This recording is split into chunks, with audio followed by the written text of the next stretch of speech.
पिछले दिनों मैं चंडीगढ़ गया था, मंत्री जी से बातचीत हुई शहर के विकास के बारे में, जहाँ जहाँ फाइल अटकी हुई थी। अब कल जो मैं चंडीगढ़ गया, स्पेशल एएस मीणा जो हमारे आईएएस ऑफिसर है और इसके मुख्य सचिव है यूबीएल के, और उनसे मुलाकात के बाद सबसे पहले तो शहर का जो हमारा हर आदमी परेशान है स्ट्रॉम वाटर से, स्ट्रॉम वाटर का टेम्परेरी तौर पे हमने इलाज करने की कोशिश की, लेकिन इसका लोगों को पता नहीं कि ये सभी सड़कें दोबारा बनेगी और उसका स्पेशल बजट की मांग की थी। उसका एस्टिमेट बना करके हमने मंत्री जी के माध्यम से मुख्यमंत्री को दिया था। वो फाइल 30 करोड़ के पास होकर के एएस मीणा जी के पास थी रुकी हुई। उसके बारे में हम स्पेशल वहाँ गए और उनसे बातचीत की और उन्होंने वो फाइल वहाँ से निकाल दी है।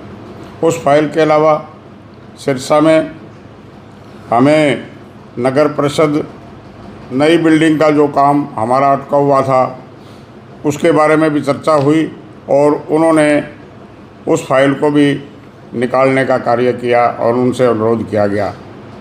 दिव्य नगर योजना के तहत 500 से 1000 कैपेसिटी का एडिटोरियल हॉल जो नगर परिषद बनाएगी उसके बारे में भी हमने वो फाइल दी हुई थी, उस पर भी चर्चा हुई और वो भी जल्दी ही हमें उसकी सैंक्शन मिल जाएगी। सिक्योरिटी का मुद्दा उठाया गया वहाँ। नगर परिषद द्वारा 200 लोगों की क्षमता वाली लाइब्रेरी का भी हमने शहर के लिए मांग की कि 200 स्टूडेंटों की कैपेसिटी की एक लाइब्रेरी नगर परिषद साहब बनाएगी। उसकी सैंक्शन के लिए भी हमें वो फाइल जो भेजी हुई थी वहाँ मंजूरी के लिए उस पर भी चर्चा हुई और उसको भी निकालने का आदरणीय मीणा जी ने हमारी बात को ध्यान से सुना और हमारा आग्रह स्वीकार किया। नगर परिषद में बार बार दिक्कत आ रही है जो काम का विकास की गति ना होने के कारण।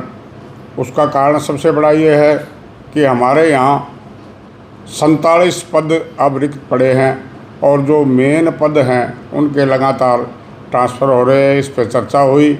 मैंने कहा जी हमारे फतेहाबाद, सरसा और एलनाबाद, डब्बावाड़ी में एक्शन 1 था, उसकी भी अब ट्रांसफ़र होगी। उसको जल्दी से जल्दी कोई हमें स्थायी एक्शन दिया जाए। एमई की पोस्ट वैकेंट है वो दिया जाए, वो भी एडिशन है। और दूसरा ईओ है वो बाहर से है। कोई जितना भी स्टाफ है अगर इच्छा अनुसार चॉइस नज़दीकी के अगर पोस्टें, जिस तरह पिछले दिनों सरकार ने टीचरों की पोस्ट उनके ऑप्शन के मुताबिक की तो कोई आज झगड़ा नहीं। तो इसी तरह से जो 47 पोस्ट नगर परिषद की खाली पड़ी है उसके बारे में चर्चा हुई और उन्होंने कहा एसएससी से जल्दी ही सैंक्शन लेकर के एचकेआरएन और वो दोनों को मिला करके हम आपके ये 2-3 महीने के अंदर सारे जितने वैकेंट पद है, रिक्त पद है, उनको हम भरने का काम करेंगे। और इसके अलावा इन सभी बातों पर चर्चा के बाद विशेष रूप से हमने स्ट्रॉम वाटर का फिर जिक्र करा और उसके बारे में उन्होंने 30 करोड़ की फाइल को हमारे सामने ही मंगवा करके उसको सैंक्शन करके आगे भेज दिया और जल्दी ही हम स्ट्रॉम वाटर का काम पूरा होने के बाद में सारे शहर की जितनी भी टूटी सड़कें हैं उनका पूर्ण नव निर्माण कराएंगे। एक तो रिपेयरिंग नहीं, उनका नव निर्माण कराने का कार्य हम करेंगे। सड़कों के निर्माण की जो आपने बात कही है, कब से शुरू हो जाएगा, कब तक लगता है कि आपको ये निर्माण कार्य कंप्लीट हो जाएंगे? ये जो प्रोसेस है रिपेयरिंग का और नव निर्माण का ये हमने पहले चला दिया, जबकि स्ट्रॉम वाटर का कार्य अभी पूरा नहीं हुआ। पूरा होने के बाद में और हम अच्छे तरीके से जहाँ जहाँ सड़कें टूटी है और ये पहली बरसात होगी उसमें मिट्टी डलवा करके, और जहाँ मिट्टी पानी ना डला है हम टैंकर द्वारा उसमें अच्छी तरह से मिट्टी और रोलर चला करके फिर सड़क का निर्माण कराएंगे।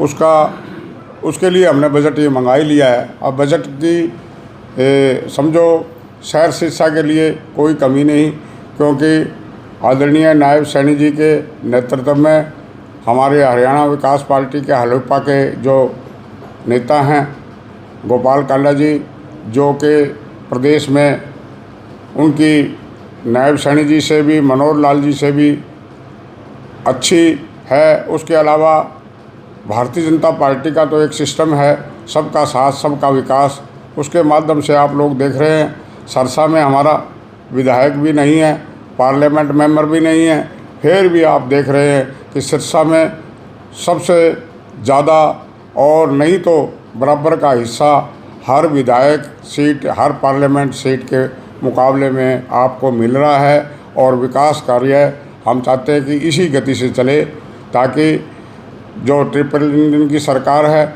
नायब सैनी जी के नेतृत्व में तीसरी बार यहाँ बनी और तीसरी बार सेंटर में मोदी जी की जो सरकार बनी है, लोगों का विश्वास, और हम अपने उनके काम कराने में उन पे पूरा उतरें, इसके बारे में हमारे प्रयास है।